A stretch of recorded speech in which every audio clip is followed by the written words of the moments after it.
Welcome back to Formula One Espresso News, brought to you by me, Terry, from my shed. And this is, of course, Coffee Corner Motorsport Full Beans the podcast.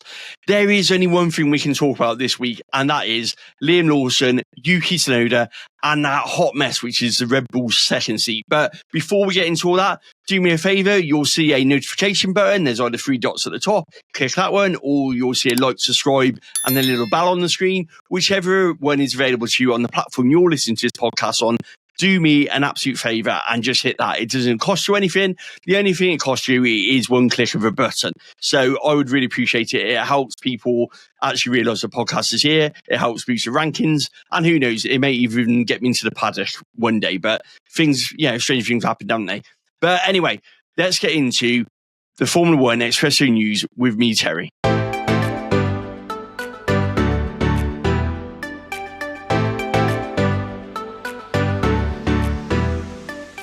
Right, before we get started on the only real story we can talk about, let's just touch back on the Chinese Grand Prix. This, for me, was a bit of a snooze fest. I put a video up about this. I didn't find the race enjoyable at all. Yes, the sprint was a great performance from Ferrari in terms of getting Lewis Hamilton the win, but in terms of actual action, it was pretty devoid of it. And the actual Grand Prix itself, bar a few good overtakes, was pretty rubbish, if I'm being brutally honest about it. It's bad when the most exciting things happen is what happened with the stewards after the Grand Prix with regards to all of the investigations and subsequent punishments and disqualifications. So let's just touch back on to China very, very quickly. I don't want to dwell on it, and we've all moved on since then. But yeah, disqualifications. I want to talk about these. Ultimately, these are all valid disqualifications, and the technical rules are quite simple. You break the technical rules, you're going to get disqualified. No matter how sort of minor the breaches, no matter how much you think it's a bit harsh, doesn't matter. You break the rules, you're being disqualified. It is as simple and as brutally honest as that. Now, when you look at the overweight ones, that's very simple. Both Pierre Gasly and Charles Leclerc were underweight on their cars, therefore they get a penalty and therefore they're disqualified. Now, with regards to Charles Leclerc, yes, you could argue it's harsh because it's only 1 kilogram, but ultimately Ferrari knew the calculations. They took a risk on a one-stop strategy. Very similar to what happened with George Russell in Spa. It didn't pay off. They paid the price for it. Pierre Gasly, same situation with regards to the weight on it. The weights are non-negotiable within Formula One and the FIA enforcing this. And you know that if you're underweight, tough, there ain't no come back from it. You've got to leave that litre of fuel in, drain the fuel out. If your weight's under, and that's exactly what happened. Could Ferrari have done something different? It's really hard because ultimately, 1 kilogram sounds a lot, but it's not that much. Could Charles have picked up more rubber in terms of the marbles at the end of the race? Who knows? We could have this conversation. The teams don't know the weight of the car as it's going around. They would have had an idea who's close to the borderline, but they wouldn't have known the actual weight. So it's not as if they can say to him, make sure you pick up double the amount because we're really worried about it. They did ask him to pick up rubber coming back, so they clearly knew that it might be an issue. They do that anyway to be safe in terms of the weight on it. So it's just one of those unfortunate things.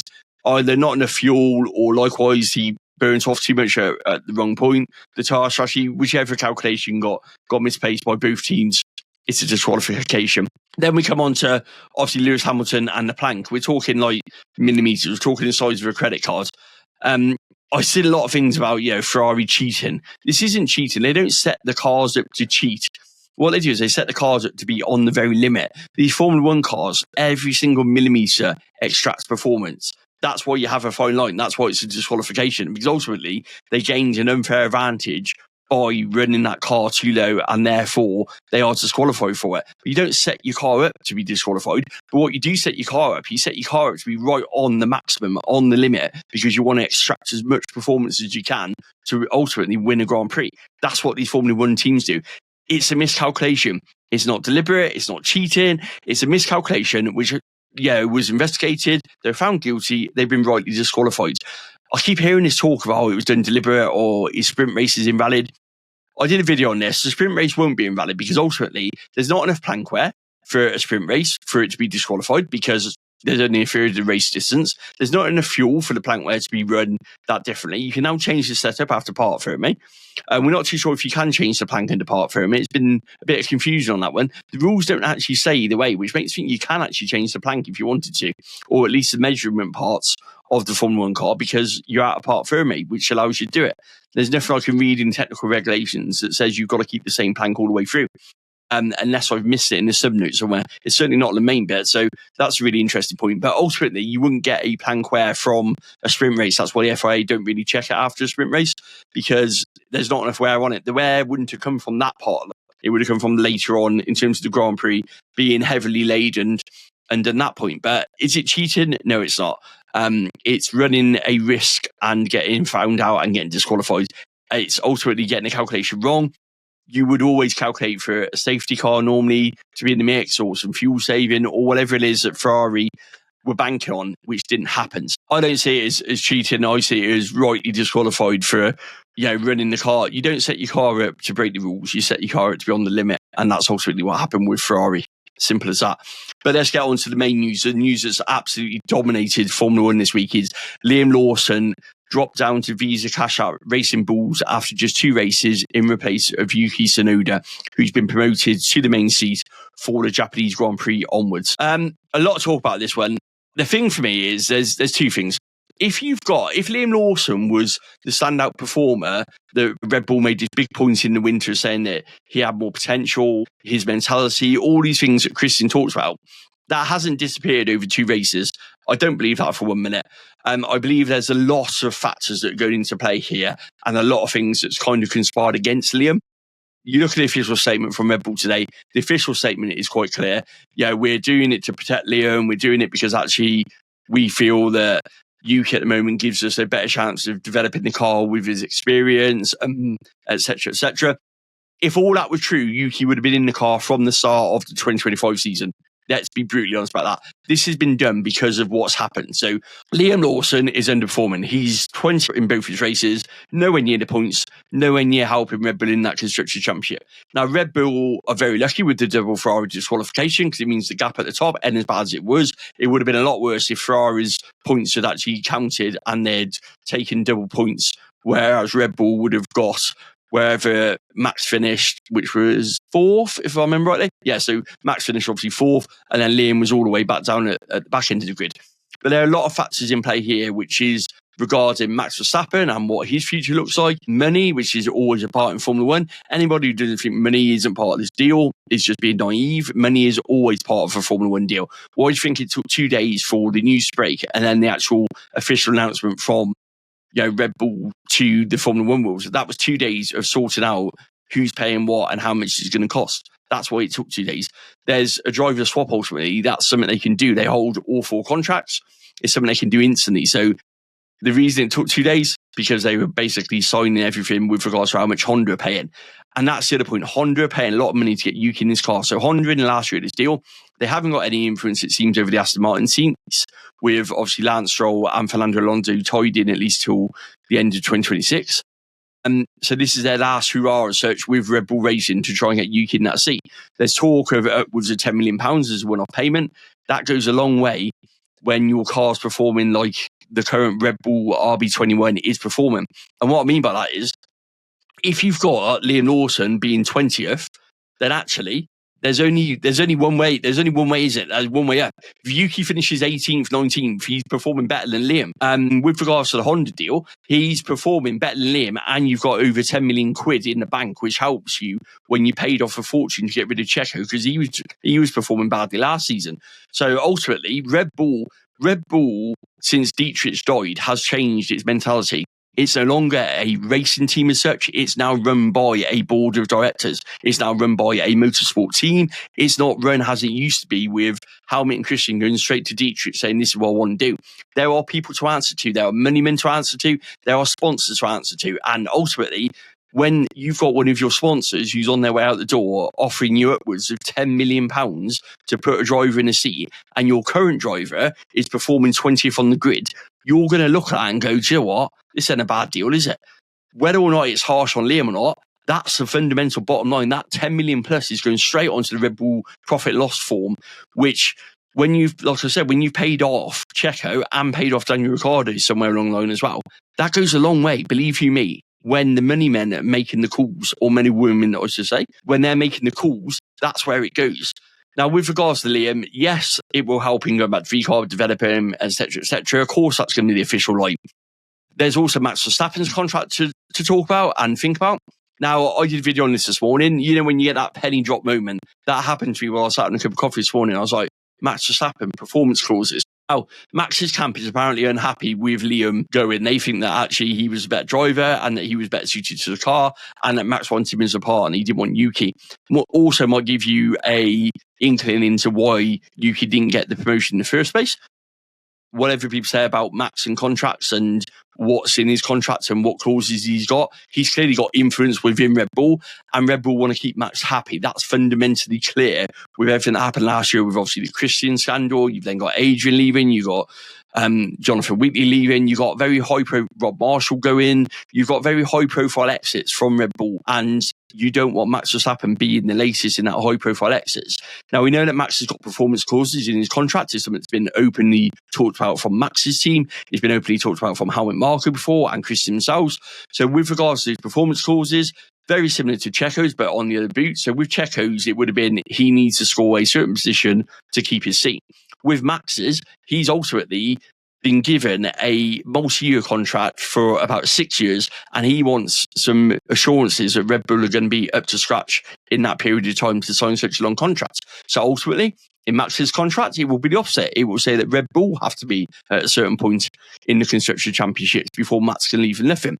A lot of talk, whether that's third or fourth, sounds about right, if I'm honest. So ultimately, even if Max wants to leave Red Bull at the end of this season, which is being widely muted, is being widely talked about, at the moment, a Formula One team, which it's going to be Mercedes or Aston Martin if Max stays in Formula One and Max moves anywhere.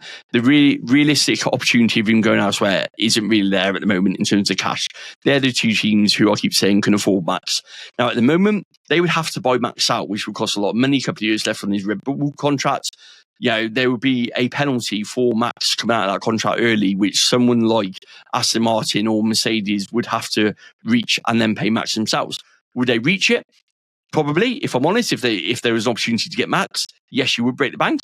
But how much better is it when you haven't got to pay that to Red Bull, because you can then pay that to Max? So say his buyout is 20, 30 million. Well, that's 20, 30 million that you can pay to Max himself to make sure you gazump either Aston Martin or Mercedes, whoever you are, and get a better deal for Max in terms of persuading him over. That's why all this is coming into play. Now, with regards to Red Bull, they're thinking, well, if we're third or fourth, Max can leave for nothing.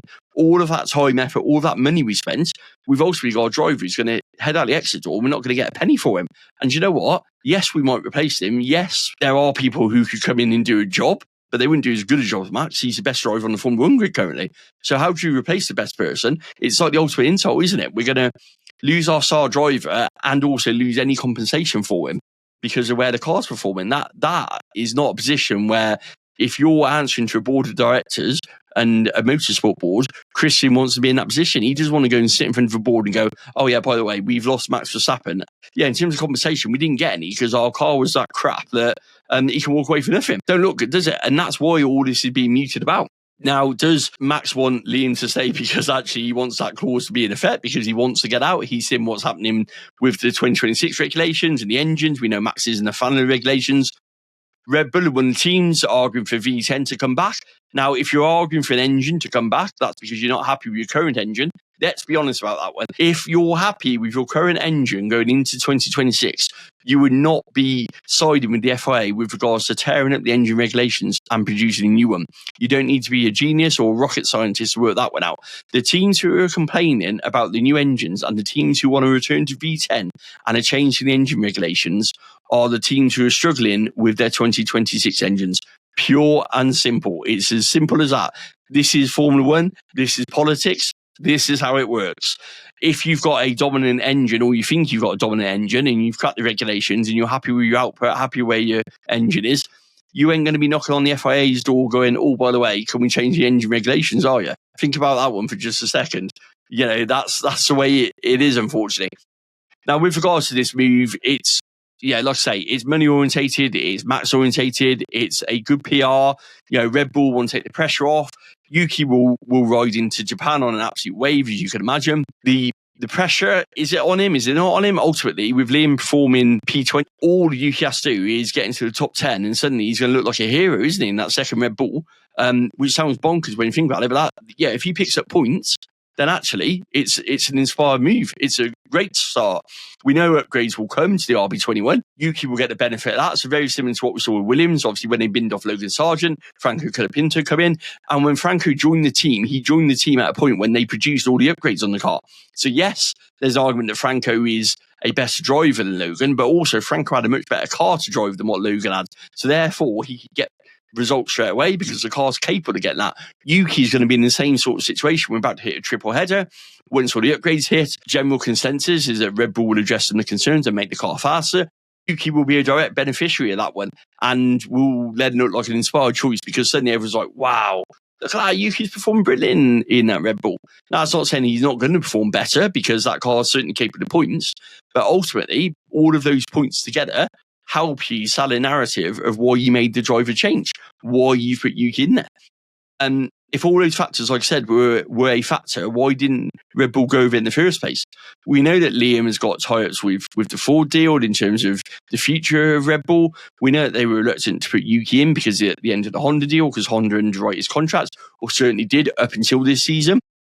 So if this switch was the so-called dream switch, they would have made it in the first place. But Liam is devoid of confidence. Liam needs some help. And I'm hoping that he does like a Gasly and an Albon. He goes back down to VCARB, starts getting some good performances, starts getting his confidence back, starts getting his elbows back out.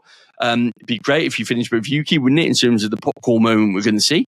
I wouldn't rule it, as a distinct, impossibility. I think that actually there's good potential he could do that. He knows the team, he knows the setup. That VCARB doesn't look the worst car on the grid, far from it. I think he's capable of points, definitely. He's more experienced over Isaac. If he can get the beating of Isaac, that's his stock rise. And Yuki's out of contract in 2025, so there's nothing to stop Red Bull bringing him back if they wanted to. Or like I said before, even if another team wants to take a gamble on someone like Liam Lawson because he's put in some decent performances, actually having that opportunity to do so by being able to go out and actually, speak to him and be able to see what he's done on track for Visa Cash App RB in terms of a resurgent, actually that puts him in the shop window. And again, there's a compensation payment or he would leave the Red Bull Academy to do it. Either way, it's not looking too bad from a commercial narrative point of view. And I know we shouldn't look at it that way, but how many times have I said, this isn't about the best 20 drivers in Formula One on the grid. This is about the most commercially attractive drivers who can do a job for all these teams, and that's the issue. We see so many stories of drivers who are coming through the ranks who are probably statistically better, who are probably better in terms of their raw performance, but miss out because they haven't got the backing and the funding as what other drivers have got, which ultimately that's what Formula One's going to do. They're not going to pick the best 20 drivers. They're going to pick the best 20 drivers that helps them commercially and wins them races and championships. You will get the odd person. I mean, ultimately, if you're a good performing driver, then in theory you should have to back it anyway, is one argument. But you can't tell me that those top 20 drivers on the grid at the moment are currently the best 20 drivers in the world in terms of Formula One. I don't take that one for 1 minute. So, it's a switch which isn't a surprise. Nothing that Red Bull do that second seat is a surprise anymore, is it? It's one that we saw coming, and it's one that could go either way. But ultimately, I don't think Red Bull can lose. Like I say, if Yuki performs, it's inspired. If he doesn't perform, they give him a chance. And you know what? They just say, we tried it and it failed, and no one can live up to Max in that second Red Bull seat. But they'll certainly be hoping that Yuki can get them back on the run in the constructors, get some points, and hopefully stop Max leaving for nothing, if that's indeed what Max wants to do in 2026 or even 2028 when he wants to go. Right, I'm going to look for some more Formula One news, which has happened this week. Carlos Slim's team and 𝐃𝐒. So let's have a look at that one. Carlos Slim is the main backer of Sergio Perez. So he's the money behind 𝐃𝐒. He's bankrolled him all the way up to Formula One. He's come out this week and said that he intends to continue investing in 𝐃𝐒's career. This is due with a Cadillac seat. So we know that 𝐃𝐒 sponsors are in active talks with Cadillac. They bring circa £30 million, as they did to Red Bull. That money's now spare. They can put that towards Cadillac way. I keep saying it's definitely going to be an option for Cadillac.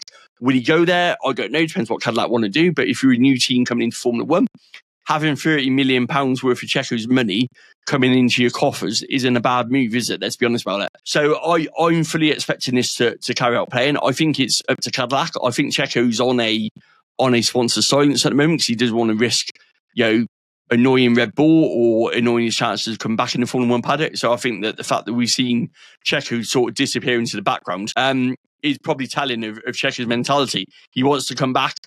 I think the money is a big factor. The fact he's now got that back in public will certainly put him on Cadillac's radar, if nothing else. Whether or not he will transpire to a seat or not, I don't know. But I think that if you're Cadillac, you've got to look at Checo as an option, haven't you? There's no way you can't. Then we've also got FIA have currently confirmed that over half of the Formula 1 teams had to change their rear wing ahead of the Chinese Grand Prix. So this is that new technical regulation we talked about. It's gone down to, it's gone down from 2 millimeters. It went down to 0.75 millimeters for China, and it's now going to be 0.5 for Japan because we lost that new 0.25 millimeter tolerance that we were allowed. So the FIA basically said they were quite naive, is the only way to describe it, that they didn't realise it was flexing as much as it was, and it was impacting the teams as much as it was. They've obviously run tests from pre-season tests in Australia, which is why we got that urgent technical directive come about. We've had it confirmed by the FIA that over half the grids are about to change their rear wings. They haven't told us which teams, to be honest, but there are some suspects in there. Ferrari one, I think that Williams might have been another one. McLaren are obviously in the mix for it. Mercedes have been talked about before. Alpine have been talked about. So you're getting towards half there anyway, aren't you? So with all those teams, they had to make adjustments to their rear wing. How much performance they're going to lose? It's a bit unsure at the moment because is it a great equaliser that everyone's having to change it? So ultimately, is it one of these cases because everyone's had to change it, it actually equals itself out? So you don't lose performance because you may have lost 0.2, but your nearest rival has lost 0.2 because they've had to change theirs as well. So I think we may be seeing a bit of that, where it's an equaliser that doesn't make as much of an impact as we thought it did because it affects so many teams. Not because it's the wrong thing to do, but because there's so many teams about it. We've got Pierre Gasly says he's excited about getting Mercedes engines for 2026 and genuinely feels that he can win a championship with a Mercedes engine. Lots of talk about Mercedes engines. Lots of talk about people have said Mercedes have cracked it again with the engine supply. I don't know where they're basing this on, if I'm honest, but a lot of people are saying that actually, Mercedes has got the engine to be that if you've got Mercedes-driven powertrain in 2026, you're going to be in a great position. It's going to be an engine-dominated era again. So actually, whoever's got the best engine, it doesn't matter on your area as much. We know that happened before with Mercedes. So Pierre Gasly is obviously very excited about Alpine pumping their engine and going into a Mercedes engine supply, which would, of course, start from new regulations next year. He's even talked about, don't bother this year in terms of wasting time, development, money. Pull it into next year because that's where he wants it. So I think that's a really telling tale to where Alpine probably currently are. I think that they're excited about it. I think this is what Flavio was brought in for. Yes, it makes them more attractive. It makes them better to sell ultimately, which is what I've been saying all along. But also, it's good for the team if they can try and get back onto podiums and winning and doing well with Mercedes powertrain. All it will do is increase the value of both the drivers and the team itself, which can't be a bad thing, can it?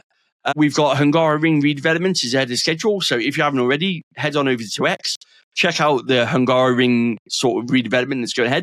They've done some massive redevelopments of the track. We're talking paddock, we're talking grandstands, we're talking loads. So if you have a look at the pictures, it looks amazing. I've never been to the Hungaroring. It's somewhere I want to go to. If you are thinking of going, it is normally one of the most cost-effective Grand Prix in terms of around Europe to attend. So it is quite reasonable on the flights and the tickets and the accommodation. Good location and in terms of Budapest.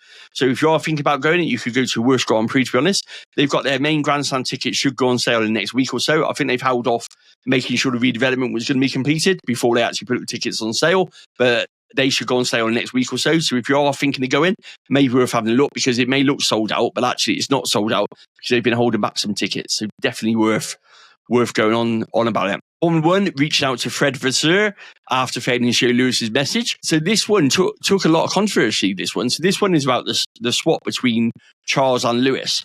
Now, if you watched the international feed and didn't have team radio, you would see that basically Ferrari issued team orders. What you wouldn't have seen is a few laps before that, Lewis actually came on the radio and told Ferrari that he felt that he was holding Charles up and it would be a better idea to do the switch and let Charles go. Pretty staggering when you consider that Charles was missing half his front wing in terms of that damage he done. But all of this is about Formula 1 management misleading the public, trying to create a narrative, a Drive to Survive storyline by putting it on the international feed, so not showing the initial Lewis message, but just showing the other one. Now, Formula 1 have obviously come out and said, was it intentional, not what we tried to do? You can believe that, you can not believe that. I'll let you draw your own conclusions to that one. seemed a bit suspicious at the time. It still seems a bit suspicious, but ultimately that's what they're saying. They're saying that wasn't their intention. They put it out there, and actually it was just the way that the timings work. For those who watch the international feed, your radio messages are delayed. That's why you hear the beeps on them. They're not live radio messages. That's why when you see them, sometimes you're looking at the car on the track going, what? That doesn't relate to it. That's the reason why. If you're watching on board, you can only get the radio messages as they happen. But obviously, you've then got to listen to all 20 radio messages, so it's a bit more difficult. So Audi sending a message to the FIA about engine regulation changes, and that's not what they signed up for. We were expecting this one. So the new engine regulations were geared very much towards attracting Audi into the sport, this 50-50 technology that we're going with in 2026. This was what Formula One put to Audi to say, come into Formula One. Now, if we go back to V10s, that's not what Audi signed up for. It's not what they spent their money on. It's not what was agreed before they took over Sauber. So it's going to be a very interesting play out. There's a lot of money that's already gone into these engines. There's a lot of jobs that's already a part of this engine development that are potentially at risk if we suddenly go back to V10s. From a fan point of view, yes, there's a clamour for V10s, for the noise, for what it brings. The nostalgia, of course there is. A lot of people said that running them on synthetic fuels, then that's absolutely fine in terms of the environment. They're sustainable. Why are we worried about it? A lot of people have also said, with regards to the engine technology and also the electrification, well, if I wanted electrification, I'd go watch Formula E as well. So we have a series for that. So there is a argument to keeping petrol engines or very large proportionally petrol engines like V10s, V12s. And personally, they probably would be better looking at another V8 option and linking it to road cars. We know the Formula 1 teams lose a lot of their cost up in their road car developments. A lot of the car technology goes into it in terms of Formula 1 into road cars. We've been driving a Renault, which has got self-charging hybrid on it, which has come from the Formula 1 engine. That's where the tech comes from. So we know that the Formula 1 teams use this a lot to actually offset some of the cost cap and also for development of the road cars, which is ultimately a selling point for them. So the V10s and indeed the new 2026 regs are not really aligned with that thinking at the moment. And a lot of the big engine manufacturers are kicking off about that, saying, actually, we want something that we can develop and do that. They also want something to lose cost cap money in. Let's be honest about that one. That's where that one's coming from as well. Kimi Antonelli, floor damage was from running over Charles. So Kimi Antonelli, driver of the day in China. I think we're all still sat here trying to figure out how Kimi Antonelli got driver of the day. Not quite sure what he did to get it. Don't get me wrong, it was a solid but unspectacular race. Quite clearly, he had floor damage, as that quote says. Did well once more. Lots been said about Kimi in his first two races. I think he was at an advantage of coming in very much under the radar, with the focus being on other drivers, other rookies. So I think Kimi has benefited from that. I think he's benefiting from an environment where Toto is actually wanting to support, put his arm around him and say, actually, we want you as part of it. They're willing to overlook the mistakes that he makes, like he did obviously last season with that free practice one crash. I think Mercedes know that their engine isn't going to win in championships. They might win in a few races, but their 2025 engine isn't where it should be in terms of the car. So they're quite cool for this to happen. It's a learning year. They want Kimi to get some experience under his belt, ready for 2026. We know that Kimi is the future of Mercedes. We know that Kimi is the one they want going forwards. Toto is very keen to make sure that he gets all of that learning out the way in the first season, and then he's all guns blazing for 2026. So I think that Kimi's done a great job. I've said on the podcast many times, I think naturally he's probably, since Max, the most naturally gifted driver that we've seen on the grid. Is he as good as Max? Is he as good as Lewis? Is he as good as lots of Schumacher, Senna? Who knows? But certainly in terms of potential, the potential is there for Kimi to be great. But also we gotta be willing to understand that he's new, he's going to make mistakes, and that actually he's going to learn as he goes. And I think that's what Mercedes is trying to do with him. But kudos to the way that they've handled him. They're using Bottas to take the media heat off, which is something I said would happen. Not do many interviews apart from the ones that he has to do. Using Bottas to do the social media side of things, which fits for them. So we're not seeing a huge amount of Kimi content while he focuses on racing, which is what they wanted. So yeah, I think Mercedes have probably given us a good lesson in how to handle a young driver, especially when you consider what's happening down in the Red Bull garage. But I think that's it, really. That is a whistle. Look at that, 30 minutes. I knew we'd have 30 minutes on Red Bull one. Just from a personal note, obviously, I broke the news on Tuesday about Yuki Tsunoda. There was a lot of mixed comments on there from people basically calling me a fat liar, people coming out greatly in support. I did a video on this, and I just want to clarify a few things. Now, this isn't about me feeling sorry for myself. It's not about people hating on me in the comments. It's not about that at all. It's something a lot simpler than that. I understand the need to want to wait for an official notification before you believe a bit of news. That's cool. That's absolutely fine. Of course you can do that. But that doesn't make an early bit of news that's been researched, that's come with sources, that's come with being fact-checked as being just complete and utter bullshit. That's not the way to do it. You can disagree, and you can disagree in a manner that's not insulting. You can disagree in a manner where you just go, do you know what, that person's talking rubbish, and scroll on. And that's cool. I'm not asking for justification. I'm not asking for this, my view is my view and that's it. Nothing else. Of course not. The whole point of bringing news is that's what I do. I bring news. I try to bring news that's factual. I try to bring it unbiased. I try to bring it in a way that's timely. I try to bring it in a way that lets people have informed conversations and they know what's going on. So it's not all smoke and daggers. It's not all secrets. I want people to enjoy the sport. I want people to be up to date with the knowledge. I want people to have those conversations safe in the knowledge that what they've read on the page is right, or as right as it can be. As I said in the video, it won't always be. There will be times I get it wrong. I'm the first to admit when I get it wrong. I'm a guy in the shed. I don't work in Formula 1. I want to work in Formula 1. I want to do this on a much bigger level. That's the whole point of this channel. That's why, I've tried to put the hours in trying to build up this reputation for being reliable. That's why I've tried to build a bank of sources, places I can go to make sure it's reliable, because ultimately that's what I want to do. That's my dream. Now, I know that there are challenges, there's barriers, there's all these sorts of things that will stop me achieving that dream. Fundamentally, I'm a caregiver. We have 4 disabled children. That limits what I can do. That limits where I can go. That limits everything that I can do. What this platform and all these different platforms has done is enabled me to try and find a way between the two where I can do something which is bring news people on a sport that I absolutely love, but also in a way where I can actually interact with people, build a community, try and build up my profile in the hope that somebody somewhere sees it and goes, you know what, let's take a gamble on this. Let's actually, we could do this as a bigger thing. We could do this potentially as a career. Let's break the mold a bit. Let's do something a little bit different. For me, I'm really excited about Cadillac coming in. Cadillac got a chance to do something different in the way they engage with fans, the way they bring news across people. They've got a real blank canvas to doing something really different to Formula 1. We've seen teams changing the way news is bring about. I've seen a few videos on this recently. It seems that the mainstreams are very much trying to keep interaction going with a few clickbaity posts, a few what you wouldn't expect from a mainstream one. You've got to find a balance, because you can't just do pure news. You have to do things where people will click and interact with your page, otherwise you don't get pushed out. It's as simple as that. But I also feel there's a way where you can do it where it's not clickbaity. You can just have some fun with it. And that's what I try to do. So if you see my posts and they're ones like they were this week, rest assured I'm not down on it. Rest assured I'm not defeatist. I'm not letting it get to me. I just think sometimes I just like to explain where I'm coming from. I like to explain my thinking behind it. I like to explain what it is that's on my mind. And I also like to explain the differences in things. I'm not bound by what some of these big corporations are. A lot of these big companies have had to wait for the confirmation from Red Bull today. They're probably just as frustrated. They know it's going to happen, but they can't report on it. It must be annoying. Now, when I've had that, so I do get some stuff which is embargoes, I will always abide by that embargo. But when I haven't got an embargo, I'm not going to sit on it when I'm 110% sure, like I was with the Yuki news, it's going to happen. Why was I? I want to build a reputation that you come here, you get, what you see on the tin, as the old Ronseal advert says, you get that news that's factual. You know that it's as reliable as it can be. And you also know that if it is wrong, I'll be the first to go, Joe, I got that one wrong.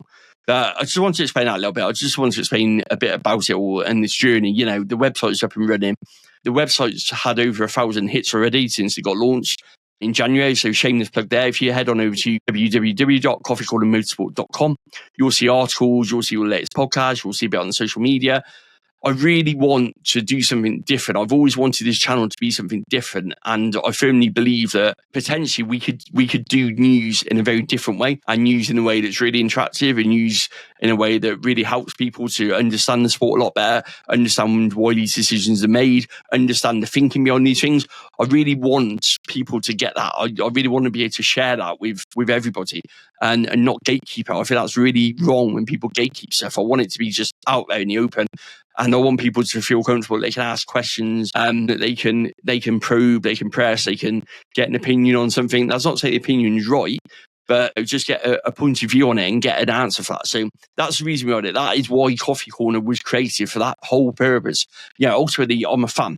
Yeah, I've said many times, I don't get paid for this. Yes, I would love to get paid for it. Yes, I would love to work for a company that pays me for it. Yes, I would love to take this channel or myself personally to a point where I could bring in news and be reimbursed for it. If anything, just so that I could change our family life in the sense of, Joe wouldn't have to work at Shasta. She could spend more time at home and make a switch that way. Ultimately, it is a drain juggling it all at times, but it's when I enjoy it. And whilst I enjoy doing it, I'll still be here. But in terms of the comments that I've had back, in terms of, the positivity, it's a massive thank you for me. It really cheered me up. I wasn't at a point where I was going to quit or anything like that, so don't panic. But it did really sort of hit home what environment we've created, what sort of community we've created. And I just want to say thank you, because I read every single one of them and it meant a lot. The people who said they're going to ride at dawn, I really appreciate, and I appreciate you all for dropping a follow and a like and just interacting with the channel. It means the world to me. Like I said, 3 years ago when I set this up with my phone in my kitchen and a cup of coffee, I never dreamed that we would get half of where we are currently. So all of this still makes me want to pinch myself. So appreciate you all. That's Formula One Espresso news. Like I said at the top of the show, if you haven't already, please do me a favour, hit that follow, like, subscribe button. And I'll catch you all soon. Catch you all next week in Japan. And let's just see what Yuki Tsunoda can do in that second Red Bull seat now that he's got his chance finally with Red Bull.